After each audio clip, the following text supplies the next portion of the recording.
여러 가지 방편으로 우리한테 시험을 가지고 와요. 그걸 왜 받아들이세요? 받아들이지 마세요. 그냥 물러가라. 그리고 명하시고 기도하시고, 내가 열심을 냈더니 시비 건다, 2배 열심 내시면 되는 거예요. 더 뜨겁게 기도하시고 뜨겁게 찬송하시고 아예 철야해버리고 금식하고 그러면요 꼼짝하지 못합니다. 자, 우리 이현인 권사님 나오셨습니다. 승리하신 줄 믿습니다. 더 축복하셔서 강건하게 되실 줄로 믿습니다. 오늘 설교의 본문과 제목을 힘들고 지칠 때 이렇게 정했어요. 그 설교 준비할 때 그런 마음이 아니었습니다. 근데 왜 이 말씀을 주셨는가? 오늘 아침 새벽부터 제가 느끼는 거예요. 와, 무겁다. 내 마음이 이렇게 무겁게, 아무 일도 없는데 이렇게 무거운 걸 보면 우리 성도님들 가운데 상당히 마음이 지치고 힘든 분이 계신가 보다. 근데 그런 마음이 들어서 이 말씀을 주신 이유가 분명히 있을 거라고 생각이 됩니다. 오늘 여러분들 가운데 힘들고 지친 마음이 있으시면 주의 은혜 가운데 새 힘을 얻으시기를 주님의 이름으로 축복합니다. 어느 덜 떨어진 아들이 있었습니다. 이 아들에게 엄마가 묻습니다. 야, 너희 다음에 커서 뭐 될래? 그랬더니 이 아들이 대통령 될래? 그랬어요. 와, 대통령 된다고 그래서 엄마가 기특하다 생각이 들어서 대통령 되면 난 뭐 시켜줄래? 그랬더니 대통령? 그럼 마음을 크게 써야지. 그리고 탕수육 그렇게 얘기를 짜장면에서 많이 올라가서 탕수육 그렇게 이야기를 했대요. 언어와 문화의 장벽에서 살아보지 않으면 그게 얼마나 힘든지 잘 몰라요. 이번에 우리 유럽 비전 투어 갔던 친구들이 언어 하나는 제대로 좀 공부하고 싶다 이런 얘기를 하는 걸 종종 들었는데 갑갑한 거죠. 의사 표현이 제대로 안 됩니다. 지금 한국에 와서 공부를 하고 있지만 우리 막내가 제 초등학생 때 그때 보니까 한국말을 참 이상하게 하더라고요. 그러니까 영어는 18,000원 그러면 그 18,000 이렇게 해야 되잖아요. 불어도 디즈윈밀 그래서 1000을 묶고 앞에 두 숫자를 묶어요. 그러니까 한국말로 얘가 18,000원을 해야 되는데 18,000원 그러는 거예요. 처음에 깜짝 놀랐어요. 아니 얘가 무슨 욕을 하는 것도 아니고. 그래 생선 비린내 그래야 되잖아요. 근데 생선 찌린내 그러는 거예요. 뭔가 듣긴 들었는데 걔가 대현이란 말이에요. 대현이 이제 오면 놀려주세요. 자동차가 연료가 떨어지면 경고등이 들어옵니다. 주유하라고 불이 들어옵니다. 저는 성격이 묘해서 그 불 들어온 다음에 몇 킬로를 더 탈 수 있나 이걸 자주 테스트를 합니다. 그러다가 몇 번 선 적이 있습니다. 요행을 바라고 연료 주입 없이 계속 달리면 차는 서게 되어 있습니다. 우리의 인생에도 종종 계기판에 불이 들어올 때가 있어요. 그런데 그 경고의 메시지가 들려질 때가 있습니다. 이때 무시하고 달리면 안 됩니다. 너 그렇게 하면 안 된다고 하나님이 우리에게 경고의 메시지를 알람을 올려주시고 불을 비춰주실 때가 있어요. 그러면 여기서 내가 멈춰야 되는구나. 여기서 내가 충전을 해야 되는구나. 여기서 돌이켜야 되는구나 하는 것을 알아야 되는데 내 내적인 에너지가 다 고갈되어져 있는데 그대로 계속 가다 보면 자동차가 서듯이 서게 되어 있습니다. 힘들고 짜증스러운 인생을 살 수밖에 없습니다. 스트레스가 언제 터질지 모르는 폭탄처럼 살아갈 수밖에 없습니다. 내가 스트레스가 이렇게 차 있으니까 주변의 다른 사람들도 힘든 거예요. 건들면 터질 것 같아서 조심하게 되고 두려워하게 되고 지나가면 쌩하고 찬바람이 불게 되는 겁니다. 엘리야가 이 영적인 침체를 경험했어요. 오늘 본문에 보니까 스스로 광야로 들어가 하룻길쯤 행하고 한 로뎀나무 아래에 앉아서 죽기를 구하여 가로되 여호와여 넉넉하오니 내 생명을 취하소서. 엘리야가 어떤 사람입니까? 선지자들마다 별명이 있어요. 예레미야가 눈물의 선지자인 것처럼 이 엘리야는 불의 선지자입니다.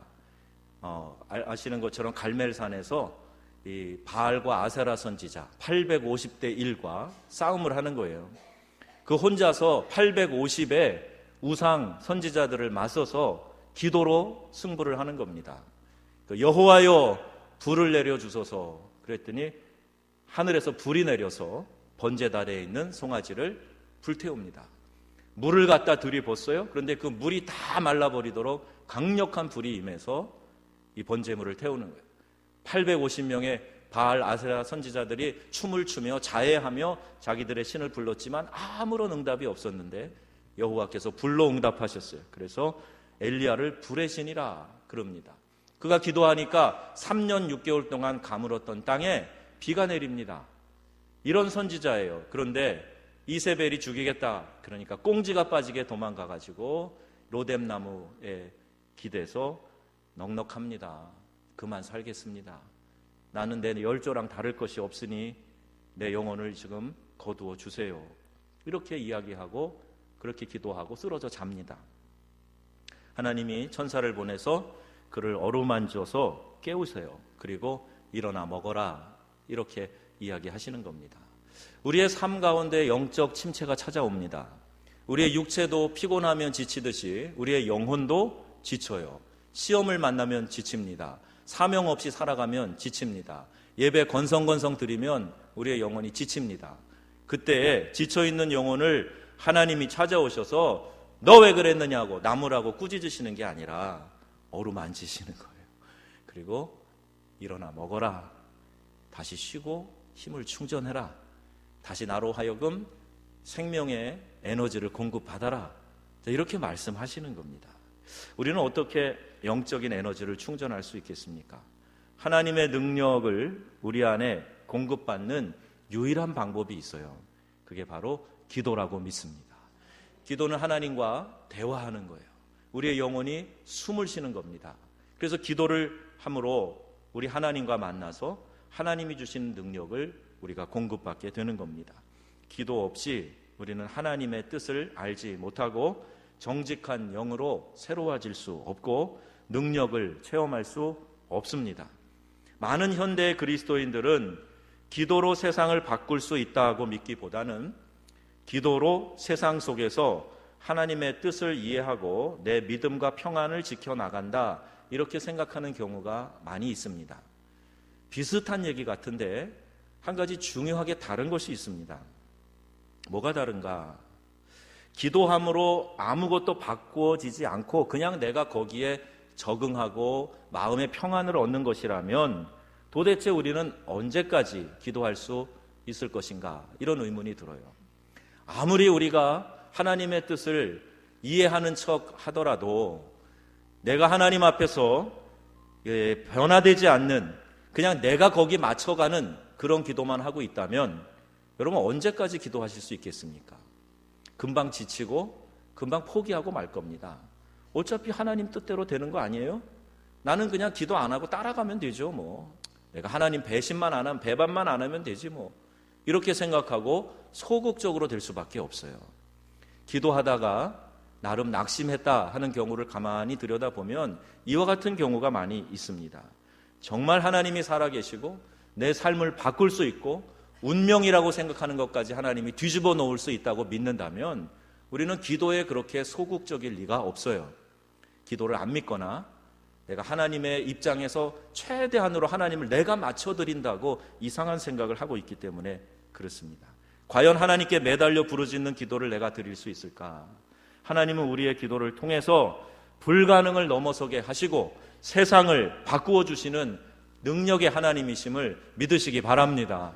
여러분 이것에서 혹시 마음이 낙심되어져 있다면 다시 생각하세요. 다시 말씀을 읽으세요. 다시 한번 성령의 도우심을 간구하세요. 하나님은 우리의 운명을 바꿔 놓으시고 우리의 생애를 바꿔 놓으시고 우리의 삶 가운데 가장 좋은 것을 주시는 좋으신 아버지 하나님이십니다. 수많은 장벽에 부딪혀 있는 우리의 삶을 보게 됩니다. 마치 홍해가 앞에 가로막혀 있고 뒤에는 애굽의 군사들이 전차 부대가 쫓아오는 그런 상황에 직면해 있습니다. 사면초가와 같은 그런 어려운 일들을 우리의 인생 가운데 종종 만나게 됩니다. 모세처럼 기도의 지팡이를 높이 들 때 하나님은 홍해를 가르시는 기적을 우리에게 보여주실 줄로 믿습니다. 제가 선교사 시험 치를 때 그 면접하시는 목사님이 증경 총회장도 하신 분인데, 온실 속에서 곱게 자란 화초 같은데 선교지에 갈 수 있겠어? 그래도 떨어지는 줄 알았어요. 보시는 것처럼 지금은 조금 이렇게 구겨졌지만 20대 초반에는 쌩쌩했습니다. 얼굴도 상당히 하였습니다. 그러니까 온실 속에서 곱게 자란 화초처럼 보여주셨던 것 같아요. 근데 선교지에 나가 보니까 사나운 폭풍의 현장이더라고요. 지난번에 문화 충격 말씀드렸는데 여기 계신 분들은 잘 모르실 겁니다. 문화 충격의 스트레스 지수가 배우자 사망했을 때의 스트레스 지수의 4배가 많습니다. 그거를 몸에 지니고 살아간다는 것은 굉장히 어려운 일이에요. 날씨, 문만 열고 밖에 나가면 목욕탕 온도 약간 덜 올랐을 때 한증막 들어가는 느낌하고 똑같아요. 더위가 확 몰려옵니다. 숨이 콩 막혀요. 그런 데서 무슨 활동을 합니까? 예배 인도해야 되고 방문해서 신방해야 되고, 그러면서 음식이 맞습니까? 또 말라리아 걸리면 아무것도 못하고 엑 토하고 들어 누워야 되고 설사하고 아무것도 못하는 기진맥진해서 살아야 돼요. 그런 상황에서 도대체 하나님 날 이곳에 왜 던져 넣으셨는가? 차라리 하나님 저를 데려가세요. 그 말라리아 심하게 몇 번 반복해서 걸릴 때 마지막에는 저도 그런 마음이 들더라고요. 하나님 그만 고통받았으면 좋겠습니다. 제가 여기서 순교하는 게 오히려 하나님께 영광이 된다면 제 아내만 좀 책임져 주시고 저를 데려가 주세요. 그런 기도가 나오더라니까요. 그런데 그런 절망의 현장에서 제 영성이 강해지는 거예요. 나약한 온실의 화초처럼 보였던 제가 어디서 그런 힘이 나오는지, 어디서 그런 기도, 절규의 기도가 나오는지 간절히 하나님을 붙들게 되고, 사방에 둘러싸인 것 같은 절박한 상황, 교통사고 당하지요, 말라리아로 쓰러지요, 현지인이 등 돌리고 등에 칼 꽂듯이 배반을 하지요. 여러 가지 상황이 한 번에 닥치는 거예요. 그런데 그런 상황에서도 하나님이 도우셔서 그때에 힘을 주시고 힘들어 지쳐 있을 때 주님의 위로가 함께 하셨던 것을 기억하고 있습니다. 오늘 제가 이 자리에 쓴 것도 그러한 하나님의 도우심의 경험이 없었다면 불가능했을 거예요. 벌써 지쳐 쓰러져서 포기했거나 아니면 또 벌써 하나님 데려가셨는지도 모르겠죠. 하나님께서 오늘 여러분을 이 땅에 두신 것은 주님께서 맡기신 그 사명을 완수하라고 이제까지 이곳에 있게 하시고, 여러분을 통해서 하나님은 위대한 계획들을 이루어 가실 줄로 믿습니다. 힘들고 지칠 때가 있어요. 그런데 그때에 우리가 모세처럼 기도의 지팡이를 높이 들면 됩니다. 하나님이 나에게 능력 베풀어 주셔서 주의 은혜 가운데 홍해가 갈라지는 기적을 체험하게 될 줄로 믿습니다. 2002년에 맹인인 에릭 워렌 메어라고 하는 사람이 에베레스트산 정상 등반에 성공했습니다. 2006년 7월 23일 한국일보 기사에 보면 15살 된 지날 램버트 양이 다리가 불편한 뇌성마비 장애인으로 두 팔만 가지고 32시간 만에 온타리오 호수를 수영해서 건넙니다. 놀라운 일이죠. 그 기사가 나왔어요. 그 후 그녀는 기자들에게 이렇게 말합니다. 불가능한 일은 없다. 모든 사람이 이 사실을 알았으면 좋겠다. 이렇게 한마디 했습니다. 믿지 않는 사람도 자기 의지만 가지고도 이 장애를 극복하고 일어서는 큰 일을 할 수가 있습니다. 그런데 바울은 보세요. 내게 능력 주시는 자, 그를 믿는 믿음 안에서 내가 모든 것을 할 수 있느니라. 이렇게 고백했습니다. 사람이 하나님을 믿지 않고도 자기 의지와 신념만을 가지고도 할 수 있는 일이 많은데, 하물며 우리가 전능하신 하나님의 능력을 의지하여서 살아간다면 이 고백이 바울의 어떤 특별한 사도의 고백이 아니라 오늘 우리의 고백이 되어질 줄로 믿습니다. 문제는 하나님을 내가 철저히 신뢰하느냐 그렇지 않느냐, 이 차이가 있을 뿐이에요. 마가복음 9장 14절에 나오는 이 아버지가 귀신에 사로잡힌 아이를 고치고자 했을 때 이래저래 지치고 자포자기하는 마음을 가지고 예수님께 그 마음을 쏟아 놓습니다. 무엇을 좀 하실 수 있으시면 우리를 불쌍히 여기사 도와주세요. 이렇게 예수님께 간구했습니다. 이걸 보면 기도라고 말할 수 있는가? 어떻게 보면 믿음의 기도라고 보기에는 좀 어렵습니다. 그냥 자포자기하는 마음으로 예수님께 좀 할 수 있으면 도와주세요, 이렇게 이야기를 한 겁니다.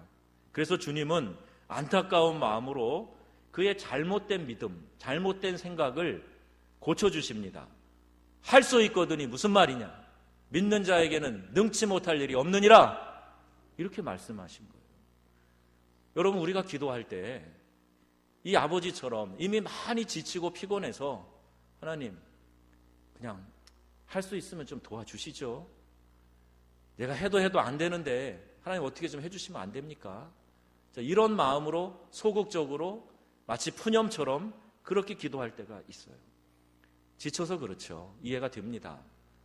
그런데 주님은 그것을 기도라고 들으시는 것이 아니라 우리에게 다시 그 생각과 믿음을 고쳐주시는 거예요. 할 수 있거든이 뭐야? 믿는 자에게 능치 못할 일이 없다고 믿어야지. 그 믿음을 통해서 기적이 일어나는 거 아니야? 이렇게 말씀하시는 거예요. 내가 네게 명하노니 그 아이에게서 나오라. 다시는 들어가지 말아라. 우리 주님 선포하실 때 그 아이를 붙들고 있던 귀신이 떠나갑니다. 제자들이 물었어요. 선생님, 우리는 왜 이런 일이 일어나지 않았습니까? 기도 외에는 이런 유가 나갈 수 없느니라, 이렇게 말씀하십니다. 여러분, 지금 불편한 생각에 사로잡혀 있으십니까? 힘이 빠지고 낙심이 되고 자포자기하고 반신반의하는 그런 마음을 가지고 있습니까?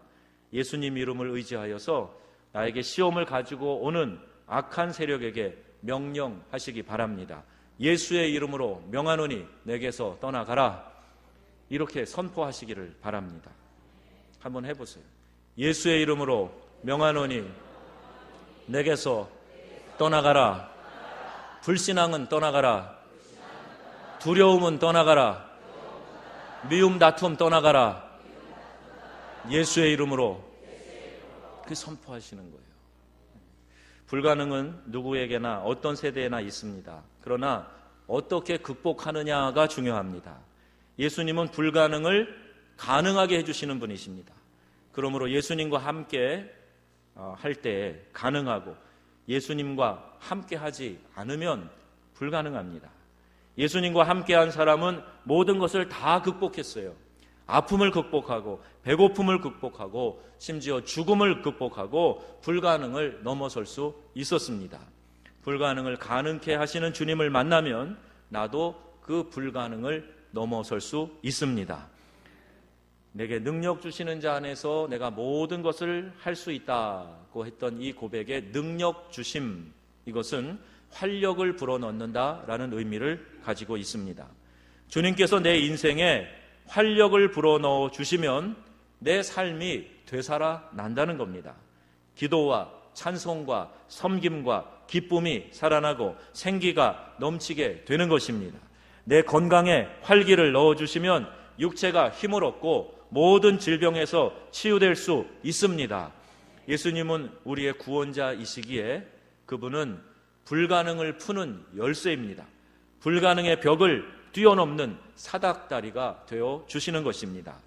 믿는 자에게 능치 못함이 없느니라. 예수님으로 말미암아 인생의 모든 문제와 장애를 극복하시기를 주님의 이름으로 축원합니다. 지치고 힘들 때 손을 늘어뜨리고 주저앉아 있지 마세요. 일어서세요.